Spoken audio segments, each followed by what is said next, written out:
Dasturlarimiz davom etadi. Ko'chmas mulk obyektlarining bozor narxiga yaqin bo'lgan qiymatini aniqlashning zamonaviy usullari va mexanizmlarini joriy etish va keng qo'llash aholi va tadbirkorlarning iqtisodiy aktivlari o'sib borishi uchun qulay shart-sharoit yaratishni taqozo etmoqda. Shu boisdan joriy yilning 5-mart kuni O'zbekiston Respublikasi Prezidentining ko'chmas mulkni ommaviy baholash tizimini joriy etish to'g'risidagi farmoni qabul qilindi. Mazkur mavzuda suhbat qilish uchun studiyamizga Kadastr agentligi boshqarma boshlig'i Jahongir Yo'ldoshevni taklif qilganmiz. Jahongir aka, xush kelibsiz. Assalomu alaykum. Prezidentimizning ushbu farmonini qabul qilishning qanday zarurati va ahamiyati bor edi? Marhamat. Zarurati va hamda ahamiyati bo'yicha to'xtalib o'tadigan bo'lsa, xabaringiz bor, bu kunga qadar bizda kadastr qiymati degan tushuncha bilan, ibora bilan foydalanib kelingan. Bu kadastr qiymati bozor qiymatidan yoki eskicha tushunchada inventar qiymatidan yiroq bo'lgan narsa, mukammallikni taqozo etmagan. Endi hozir bozor qiymatiga agar aynan to'xtalgan bo'lsa, bozor qiymati bu ko'p narsaga o'zini ta'sirini ko'rsatyapti.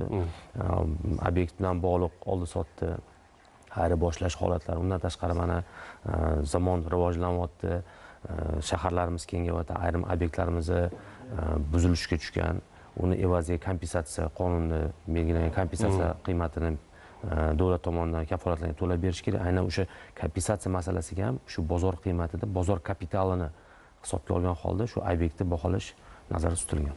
Endi nimalar o'zgaradi? Asosiy maqsad nima bu farmonni qabul qilishda? Endi qanday bo'ladi? Nimalar o'zgaradi? Bu alohida bir tizim sifatida qabul qilinyapti. Ya'niki davlat baholash markazi tashkil etilyapti. 30 ta xodimdan iborat, davlat xizmatchilaridan iborat davlat markazi bo'ladi. U markazi xodimlari shu farmon talablariga asosan aynan boshqa sohadagi, ya'niki misol uchun kadastrda emas, aynan baholashdagi mutaxassislardan iborat xodimlardan tashkil topadi. Bosqichma-bosqich eksperiment deymiz, endi huquqiy eksperiment sifatida Toshkent shahri birinchi olinyapti. Birinchi navbatda 25-26-yilda eksperiment tariqasida Toshkent shahrida ommaviy baholash o'tkaziladi. 26-27-yillarda Nukus shahar hamda viloyat markazlarida o'tkaziladi. 27-yil va undan keyingi yillarda qolgan hududlar ommaviy baholandi. Ommaviy baholangandan keyin bu nima degani ommaviy baholash? Oddiy sodda tilda tushuntirib bering. Oddiy sodda tilda tushuntiradigan bo'lsak, mana xabaringiz bor. Bozor qiymatini belgilaymiz. Biz hozir xususiy baholovchi tashkilotlarga murojaat qilamizda, obyektni misol uchun garovga qo'ymoqchi bo'lsak, kredit rasmiylashtirish uchun yoki misol uchun boya aytgan kompensatsiya masalasini belgilash uchun biz hozirgi kunda xususiy baholash tashkilotlariga murojaat qilamiz. Ular bizga ma'lum bir muayyan muddatda shu obyektimizni baholab, aynan bozor qiymatini belgilab beradi. Bozor qiymati belgilangandan keyin o'shanga qarab turib, keyin ayirboshlash uchun kerak bo'ladi. Kreditni olib borgandan keyin o'sha zalog rasmiylashtirayotganda baholash qiymatiga kelib turib sizga kredit ajratiladi misol uchun. Ommaviy baholash deganda bu butun respublikada jami 7 milliondan 8 milliondan ziyod obyektlar, 7 milliondan ziyod yer uchastka hammasi shunaqa ommaviy baholanadi. Ommaviy baholangandan keyin bu nafaqat ichki o'zimiz davlat, balki tashqi davlatlar oldidagi obyekt anaqasini maqomini yuqoriligini ko'rsatadi. Endi bu xalqqa nima beradi, davlatga nima beradi? Xalqqa tabaqalashtirilgan soliq qiymat, asosiy bilan bitta ko'rsa soliq qiymati. Uni oddiy qilib tushuntiradigan bo'lsa, misol uchun 50-yilda yoki 60-yilda qurilgan Toshkent shahrining markazidagi kvartira bor. 3 xonali kvartira bor. Xuddi shunaqa yangi zamonaviy kvartira Bektemir tumanida, Toshkent misolida keltirgan bo'lsa, ularni soliq qiymatini belgilash tabaqalashtirilgan emas, iqtisodiy zonadan belgilangan xolos. Vaholanki, uy qiymatidan oladigan bo'lsangiz, agar misol uchun uy qiymatidan oladigan bo'lsangiz, bir anaqadagi misol markazdagi ko'proq to'layotgan bo'lishi ham mumkin shu paytgacha, to'g'rimi? Soliqni shu payt. Ular bir xil to'layapti, lekin uy qiymatiga bog'lanmagan holda bir xil to'lab kelyapti. Iqtisodiy zona ajratyapti xolos. Soliq kamayishi ham, ko'payishi ham mumkin. Albatta, bu tabaqalashtirilgan soliq bo'lgandan keyin o'sha darajasi, maqomi ma'qulga belgilanadi. Obyektni joylashgan joyi, obyektni xususiyatlari, qurilgan yili, qulaylik qanaqa tushuniladi? Metroga, markazga, bog'cha, poliklinikaga xuddi shu narsa hammasi inobatga. Hozir mana aytayotganimdek, buni Donabay baholovchi qilayotgan narsani o'sha umumiy hamma respublika obyekti shunaqa baholanish nazarda tutilyapti. Qachon boshlanadi endi bu? Bu yildan boshlanadi. Mana hozir markaz tashkil etish jarayonida turibmiz. Vazirlar Mahkamasining qarori bilan nizomini yaqin kunda tasdiqlanishi kerak. nizom strukturasi shakli tasdiqlangandan keyin mutaxassislar o'sha tanlov asosida ishga qabul qilinib o'sha tizim jarayon boshlanadi. Undan tashqari farmon talablariga asosan kadastr organi bu yerda alohida tizim joriy etadi, elektron dastur joriy etadi. Bu baholash dasturi bo'ladi. Uni joriy etilishi xalqaro o'sha standartlardan kelib chiqib, keyin o'sha kerak bo'lsa xalqaro o'sha tajribali mutaxassislarni jalb qilgan holda amalga oshiriladi. Tushunarli. Endi mana misol uchun oddiy aytadigan bo'lsak, mana 3 xonali kvartiram bor.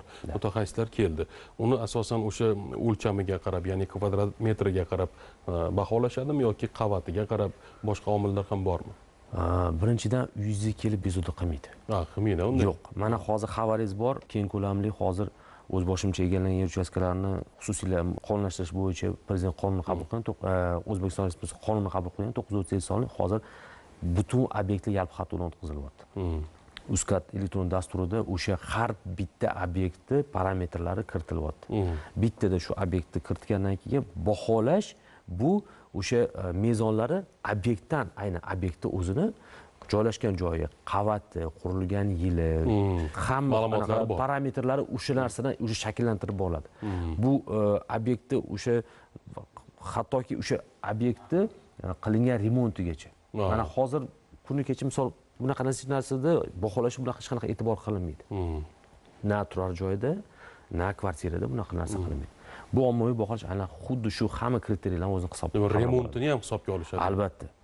Qavati, remonti, oxirgi marta qachon rekonstruksiya qilinganligi, misol uchun agar ko'p qavatli bino bo'ladigan bo'lsa, hattoki ishonsangiz, o't kelayotgan o'sha oldidagi yo'lakchalar bor-ku, trotuarlar. Shular ham inobatga olinadi. Bu juda bir qiyin formuladan iborat anaqa hisoblash jamlanmasidan tashkil qiladi. Dunyo tajribasida bormi? Albatta, bu dunyo tajribasida ko'p davlatlarda bu narsa уже amaliyot tatbiq etilgan. Xorijiy, balki o'zimizning SNG davlatlarida ham bu narsa joriy etilgan. Demak, farmonga ko'ra 26-yil oxiriga qadar Toshkent shahridagi eksperiment natijalari, ilg'or xorijiy tajriba hamda xalqaro ekspertlarning xulosalari va tavsiyalari asosida ko'chmas mulkni ommaviy baholash to'g'risidagi qonun loyihasini Vazirlar Mahkamasiga kiritish ham belgilangan ekan. Albatta. Buni ahamiyati qanday? Qonun loyihasi mana boya aytgandek tajriba. Bu huquqiy eksperiment. Ko'p hujjatni amaliyotda qanaqa nazariy jihatdan hammasini hisobga olishimiz mumkin, misol uchun. Lekin amaliyotda tatbiq etilgandan keyin qanaqa natija beradi? Salbiy demasi, qanaqadir hisobga olinmagan joylar bo'lishi mumkin. Shu narsani mukammalchilik darajasiga yetkazib turib, endi qonun bilasiz, bu eng yuqori hujjat qomusi hisoblangani uchun o'sha eksperiment natijalari bo'yicha sarhisob qilib turib, albatta qonun loyihasi kiritiladi. Bu qonun loyihasini kiritish sababiki qonundan kelib chiqadigan boshqa normativ hujjatlarga o'zgarish kiritilishi kerak bo'ladi. Misol kodekslarga, boshqalarga albatta o'zini ta'sir ko'rsatadi. Albatta bu ishlarni amalga oshirishdan oldin nazarimda kadastr agentligi oldida qilinishi kerak bo'lgan bir qancha ishlar, vazifalar ham bor. Bular nimalardan iborat? Men boya aytgandek, buni tashkiliy masalalardan kelib chiqadigan bo'lsa, birinchi navbatda o'sha bu yerda mutaxassisligi bizani o'zimiz aynan hozir kuni kecha qilayotgan kadastr sohasidan ancha farqli bo'ladi. O'shanga mutaxassislarni tanlovi, ularni o'sha kerakli anjom bilan tashkiliy masalalarni qilib berishimiz. Keyin dastur. Elektron dastur, bu bilasiz, bu oson narsa emas.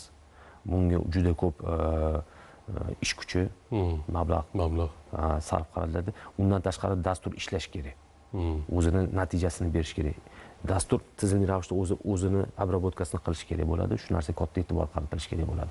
Bu narsa aynan kadastr organi zimmasiga qo'yilgan topshiriqlardan biri hisoblanadi. Asosiy topshiriqlardan. Demak, bu ishlarning natijasida xalqqa ham, davlatga ham faqat va faqat foyda bo'ladi. Albatta. Albatta, o'sha boya aytgandek xalqqa, birinchi navbatda xalqqa. Birinchi navbatda xalqqa. Shuni to'g'ri tushunish kerak-da xalqimiz. To'g'ri qabul qilish kerak. Mana hozir endi biz bilamiz, hozir har xil fikrlar yuribdi-da. To'ppa-to'g'ri aytasiz, hozir har xil fikrlar bo'ladi. Ertaga bu narsaga bizda o'zim tanishlarim ham misol oddiy aytadi, voy ertaga soliq qiymati keskin oshib ketadi. Yo'q, hech qachon davlat keskin skachok deydi-ku. Unaqa hisobga hamma narsa bosqichma-bosqich boradi. Bu soliqqa to'lov masalasida aytyapman. Lekin odamlar oddiy misol o'sha o'zini uyini qancha qiymatni tashkil etishini bilmaydi. Qancha misol uchun foyda keltirishini bu narsaga aniq qiladi. Bu narsa shunda o'zida уже har bitta o'sha mulkdorning o'zida bo'lgan ma'lumot bo'ladi. Bu narsa uchun alohida murojaat qilib, har bitta odamning o'zini ma'lumoti bo'ladi. Albatta. Har bitta mulkdorni o'zini ma'lumoti bo'ladi. Bu ma'lumot tizimli ravishda o'sha farmon talablariga asosan o'sha vaqt o'tgan sari yangilanib boradi. Eskirish qismi bormi, yangish qismi bormi, hammasi o'sha ichiga kiritib boriladi. Demak, misol uchun uy oldi sottisida ham mana shu narsa ahamiyati bormi? Ya'ni meni uyimni bahosi mana buncha, sotmoqchi bo'lsa kim uyini shuni ham bir tushuntirib bering oddiy tilda. Baholash masalasiga keladigan bo'lsa, bizda endi buni yana bir salbiy tajriba deymiz. Sudlarda misolni keltirsak, agar to'g'ri bo'ladi, baholangan oldi sotib qilayotganda endi qiymat belgilanganda, misol uchun sotuvchi bilan sotib oluvchi o'rtasida ma'lum bir sabablarga ko'ra vaqt soat o'tib sud bilan bog'liq oid ish bo'lyapti.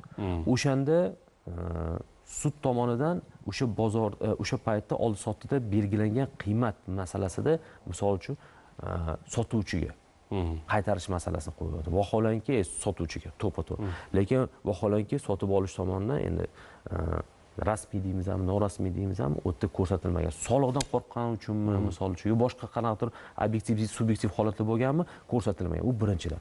Ikkinchidan, bu narsa qaytarilgandan keyin adolatsizlikka keltirib chiqadi. Ikkinchidan, men boya aytgandan keyin bu baholash kafolatlanadi. Mulkka o'zini tan narxi kafolatlanadi davlat tomonidan. Chunki bu davlat baholash tizimiga kiritilgandan keyin buni ertaga rus tilida variировать qilib bo'lmaydi. Bu aniq kafolatlangan qiymatdan iborat bo'ladi. Ertaga misol davlat meni bilasiz, paytida davrda bo'lgan, men buzib ketdi-da, hashamatli uyimni buzib, u evaziga bir xonali kvartira beradigan davrlar bo'lgan. Men eslayman. Albatta, albatta. Bu narsa aynan shu davlat tomonidan adolatsizlikka yo'l qo'ymaslik birinchidan. Mulkdor mulk daxlsizligini ta'minlash, kafolatlangan shu qiymatini ko'rsatib berishdan iborat bo'ladi. Demakki, ertaga o'sha fuqaroni ma'lum bir uyi buzilib, boshqa joydan uy yoki bir kvartira berish kerak bo'ladigan bo'lsa, davlat albatta belgilangan miqdordagi o'sha kompensatsiyani to'laydi. Miqdorni to'laydi. Ana shu narsani kafolatlab beryapti. Ana shu farmon nazarda tutyapti. Endi o'sha oldi sotdi shartnomalarida ham aniq to'liq o'sha ma'lumot kiritiladi. Xuddi shu aniq ma'lumot bo'ladi. Ertaga qarang, yana bitta narsa bor. Aniq qiymat belgilangandan keyin sotyapti, aniq o'sha bozor narxida sotib olgandan keyin ertaga misol uchun o'zini boya aytgandek kredit rasmiylashtiraman desa, bank borib baholab kelgin demaydi. O'sha bankka o'sha turgan qiymatidan to'ppa-to'g'ri o'sha olgan qiymatidan turib kredit qilinadi. Ertaga yo'q, meni uyim baholatdim, baland narxda edi yoki pastroq narxda degan narsa bo'lmaydi. Tizim o'sha bir-biri bilan integratsiya qilingandan keyin bank, boshqa soliq idoralar bir xil o'sha zerkalni obrazini hammasini ko'rib bo'ladi. Bu shu narsaga, xudo xohlasa, privat natija shu narsaga zamin yaratadi. Kadastri yo'q obyektlar nima bo'ladi? Yerlar nima bo'ladi? Mana hozir boya aytgandek, hozir xatlov jarayoni davom etyapti. Qonun doirasida yalpi xatlov ketyapti. Butun jamiki hisobga olingan, kadastri bor yo'q, hamma obyektlar hozir qamrab olinadi. Bironta obyekt qolib ketmaydi. Hamma obyekt o'sha ega kesimi bilan dasturga kiritiladi. Hisobsiz obyekt qolmaydi, xudo xolasa. Natija qo'yilgan topshiriq ham qilinadigan o'sha natija ham shunga olib boryapti. Noto'g'ri talqin qilmaslikka, agar qanaqadir qo'shimcha savollar bo'lsa, bemalol kadastr organiga murojaat qilib, maslahatga, boshqa murojaat chaqirib qolamiz. Rahmat. Albatta, mana shu jarayonda agar o'sha fuqaroning mol-mulki bo'yicha noto'g'ri bir hisob-kitob qilinadigan bo'lsa, bir haq-huquqiga putur yetadigan bo'lsa, bemalol o'sha fuqaroni murojaat qiladigan joylar ham bo'ladi. Albatta. Aynan boya aytib o'tgandek, shu markazni alohida o'sha bir yo'nalishi shu murojaatlar bilan o'sha qilingan ishlarni analiz, tahlil bilan shug'ullanish bilan iborat bo'ladi. Albatta, bu juda ham katta ish, katta vazifa. Biz yangi bir bosqichga, yangi bir taraqqiyot yo'liga o'tishni ko'zlagan ekanmiz. Bu ishlarni albatta qilishimiz kerak. Bu bilan bo'lmaydi va aytib o'tganingizdek, xalqimiz ham, fuqarolarimiz ham buni to'g'ri anglagan holda, tub mohiyatini, mazmun mohiyatini tushungan holda harakat qilsa, bir yoqdan bosh chiqarsa, bu vazifa juda tez fursatda amalga oshadi va faqat ikki tomonga ham bu foyda bo'ladi. Avval aytib o'tganingizdek, xalqimizga foyda bo'ladi. Albatta. Fuqarolarimizga foyda bo'ladi. Siz bilan mazmunli suhbat qurdik. Minnatdorlik bildiramiz. Sog' salomat bo'ling. Rahmat, sog' bo'ling. Hurmatli teletomoshabinlar, dasturlarimiz davom etadi.